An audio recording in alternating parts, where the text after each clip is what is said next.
सार्थ श्री ज्ञानेश्वरी अध्याय 5वा ओवी अर्थ कर्मसन्यास योग. मागील 4थ्या अध्यायात भगवान श्रीकृष्णांनी कर्मयोग व कर्मसन्यास या दोन्हीच्या महतीचे वर्णन केले. त्यामुळे अर्जुनाच्या मनाची द्विधा मनोत्साह झाली. अर्जुनाने भगवान श्रीकृष्णास विचारले, मोक्षप्राप्तीकरिता कर्माचा त्याग करावा किंवा कर्म करावे, या दोन्हीमधील इष्ट काय? परमार्थातील गूढ तत्त्वज्ञान हे आपण संदिग्धपणे न सांगता एकाच मार्गाने निश्चितपणे सांगावे. भगवान श्रीकृष्ण अर्जुनास यावर म्हणाले, हे कुंतीसुता, खरोखर विचार केला असता कर्मयोग आणि कर्मसन्यास हे दोन्हीही मोक्षदायीच आहेत. तरी पण जसे बालकांना व स्त्रियांना पाण्यातून तरून जाण्यास नावहोडी हेच सुलभ साधन आहे, तसे जाणत्याला व नेणत्याला संसाररूपी समुद्रातून तरून जाण्यास कर्मयोग हाच खरोखर सोपा मार्ग आहे. कर्मयोगाचे आचरण केले असता अनायासाने कर्मसन्यासाचे फलही प्राप्त होते. आता याच कारणाकरिता अगोदर कर्मसन्यासाचे लक्षण सांगतो, ऐक. कर्मयोग आणि कर्मसन्यास हे दोन्ही मार्ग फल देण्याच्या बाबतीत एकच आहेत. कर्मसन्यास हा जो गेलेल्या वस्तूची आठवणही करीत नाही आणि एखादी वस्तू मिळाली नाही तर त्या वस्तूची इच्छाही करीत नाही. जो मेरू पर्वताप्रमाणे अंतर्यामी अगदी स्थिर असतो आणि त्याच्या अंतःकरणात मीपणा आणि माझेपणा याची आठवण देखील होत नाही, तो कर्मे करीत असता नित्य संन्यासीच असतो. त्याच्या मनातून विषय संगत सोडून गेल्यामुळे त्यालाच अखंड नित्यनिरतिशय सुखाची अनायासे प्राप्ती होते. अशा मनुष्याला गृहादिक वगैरे काही एक सोडावे लागत नाही, कारण ह्यांचा माझा काही एक संबंध नाही असे त्याच्या मनाने स्वभावताच घेतलेले असते आणि त्याचे मन निस्संग झाल्याचे दिसते. त्याचप्रमाणे त्याच्या बुद्धीत मी करता आहे व त्याचे फल मला मिळाले पाहिजे इत्यादी संकल्प नसतो. तो शरीर इंद्रियादी उपाधीत असूनही कर्मबंधनात सापडत नाही. म्हणून जेव्हा मनातील मी व माझे या कल्पना नाहीशी होतात तेव्हाच खरा संन्यास घडतो. कर्मसन्यास आणि कर्मयोग या दोन्हीचे प्राप्यस्थान एक असल्याने हे दोन्ही सारखेच आहेत. अर्जुना, जे अज्ञानी आहेत त्यांना ज्ञानयोग व कर्मयोग यांची व्यवस्था कशी समजेल? ते दोन्ही मार्ग भिन्न भिन्न समजतात. अरे, अनेक दिव्याचे प्रकाश भिन्न भिन्न असतात का? नाही. तसे हे दोन्ही मार्ग तत्वता मोक्षप्राप्तीच्या दृष्टीने एकाच योग्यतेचे आहेत. या सम्यक अनुभवामुळे ज्यांनी संपूर्ण परब्रह्मरूपी आत्मतत्वाने जाणले आहे ते हे दोन्ही योग फलदृष्ट्या एकच आहेत असे मानतात. आणि ज्ञानयोगापासून जी मोक्षप्राप्ती होते तीच कर्मयोगापासूनही ज्ञानद्वारा होते. म्हणून अशा प्रकारे या दोहांमध्ये सहजीच ऐक्य आहे. ज्ञानयोग आणि कर्मयोग यात भेद नसून यात फळदृष्ट्या तीळ मात्र भिन्न भाव नाही. असे जो जाणतो त्यालाच या जगतामध्ये ज्ञानप्राप्ती झाली व त्यानेच आत्मस्वरूप पाहिले असे समजावे.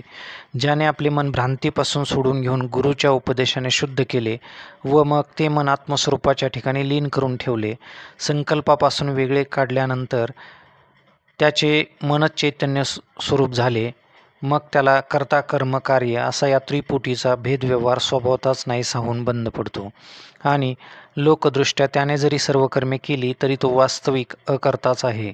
पार्था, त्याला देहाच्या ठिकाणी मी देह आहे अशा आत्मबुद्धीचीच आठवण नसते, तर मग त्याच्या ठिकाणी मी कर्ता आहे असा कर्तृत्वाभिमान कोठून व कसा उरणार? याप्रमाणे शरीराचा त्याग केल्याविना त्या योगयुक्त पुरुषाच्या अंगी निराकार ब्रह्माचे सर्व गुण, सर्व लक्षणे स्पष्टपणे दृष्टीस पडतात. हे रवी, इतर लोकांप्रमाणे तोही एक शरीरधारी असून सर्व व्यवहारात वावरत आहे असे दिसत असले आणि तोही नेत्राने पाहतो, कानाने ऐकतो, झालेल्या स्पर्शासही तो समजतो, तो नाकाने गंधाचा अनुभव घेतो आणि समयोचित बोलण्याचा व्यवहार करतो, तरीही त्या शरीर व्यवहारामध्ये तो मुळीच लिप्त होत नाही. तो आहाराचे सेवन करतो, टाकावायची वस्तू तो टाकतो, झोपेच्या वेळी सुखाने झोप घेतो, आपल्या इच्छेप्रमाणे तोही चालत असताना दिसतो. त्याप्रमाणे ज्या ज्या वेळी जी जी कर्मे करायची ती ती सर्व करतो. या सर्व काही गोष्टी त्याच्या ठिकाणी दृष्टीस पडतात. परंतु पार्थ, आपल्या आत्मानुभवाचे बळाने तो त्या गोष्टीचा मुळीच करता नसतो, कारण तो आता ब्रह्मात्मक ज्ञानाचा उदय झाल्यामुळे तो करता असत नाही. पहा, ज्या कर्मात बुद्धिपूर्वकत्व दिसत नाही व मनाचा विचाराचा अंकुरही उगवत नाही असा जो कर्मव्यवहार, त्या व्यापाराला कायिक कर्म म्हणतात. जसे लहान मुलांचे खेळण्याचे व्यापार मन किंवा बुद्धी यांना सोडून कोणतेही फल नसताना अहंभावरहित होतात, तसे योगी लोक इतर लोकांप्रमाणे केवळ देहानेच फलहेतू वाचून कर्म करतात. मग अशा प्रकारे हे 5 भूतांचे बनलेले शरीर जेव्हा निजलेले असते तेव्हा स्वप्नात मन हे एकटेच व्यापार करीत असते. या वासनेचा असा अफाट पसार आहे की तो देहास कळू देत नाही, पण त्याकडून सुखदुःखे मात्र भोगविते.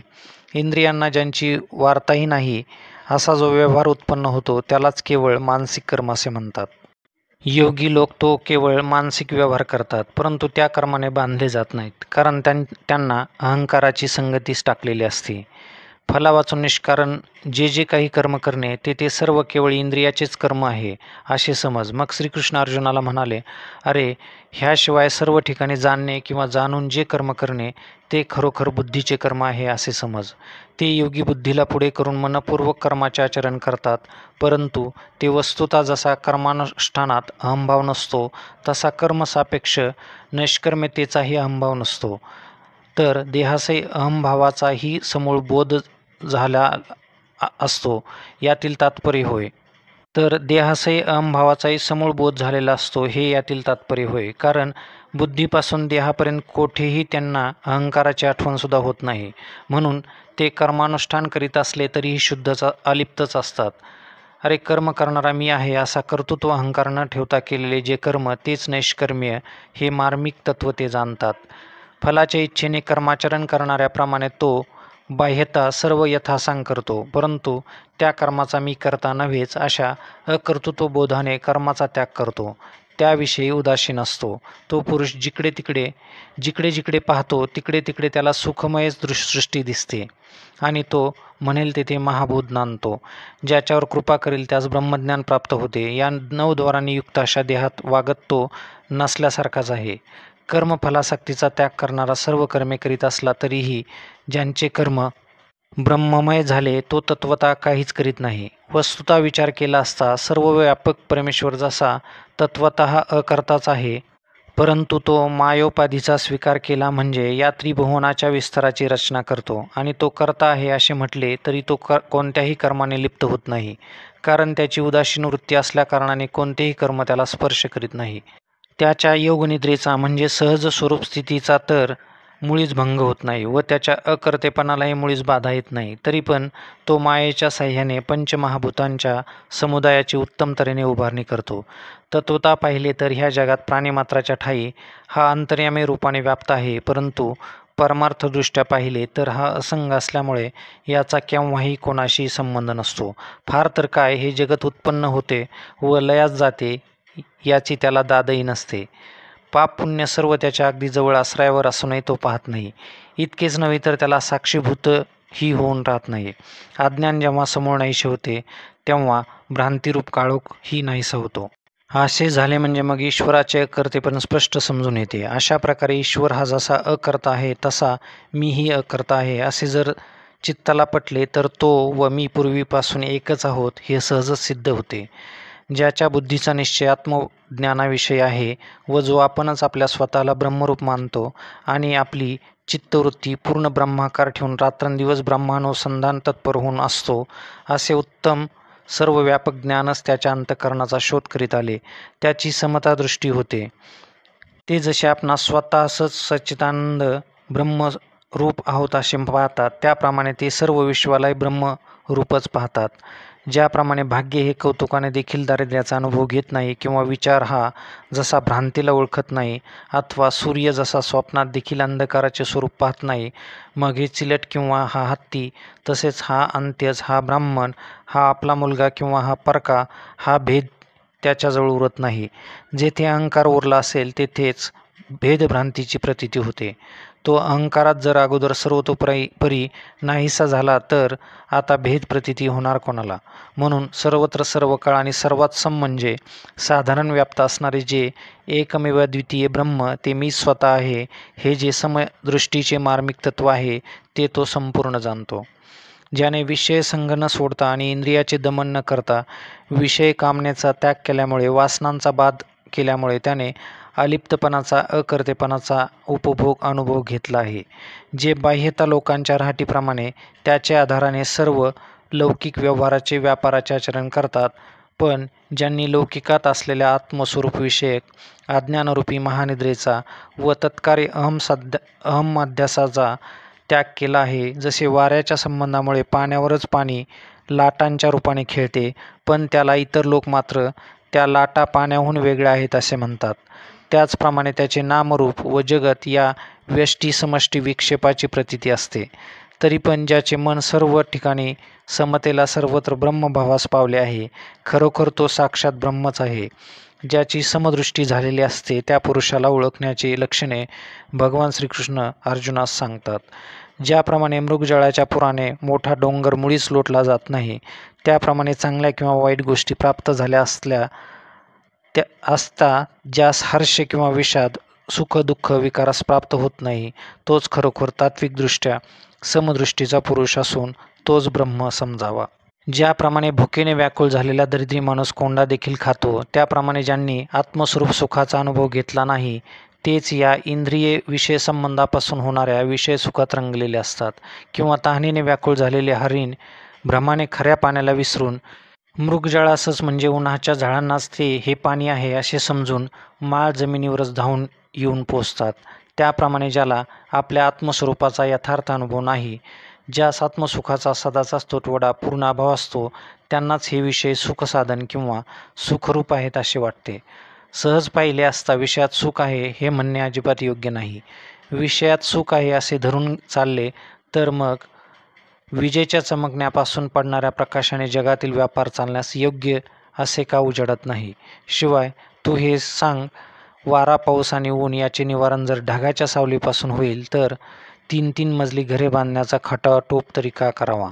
म्हणून विषयायुक्त नागाला ज्याप्रमाणे अज्ञानपणाने मधुर म्हणावे, त्याप्रमाणे विषयाच्या ठिकाणी सुख आहे असे जे म्हणतात ते सर्पाच्या फणीच्या सावलीस उंदराने आलेप्रमाणे असून ती कितपत त्यास शांत करणार?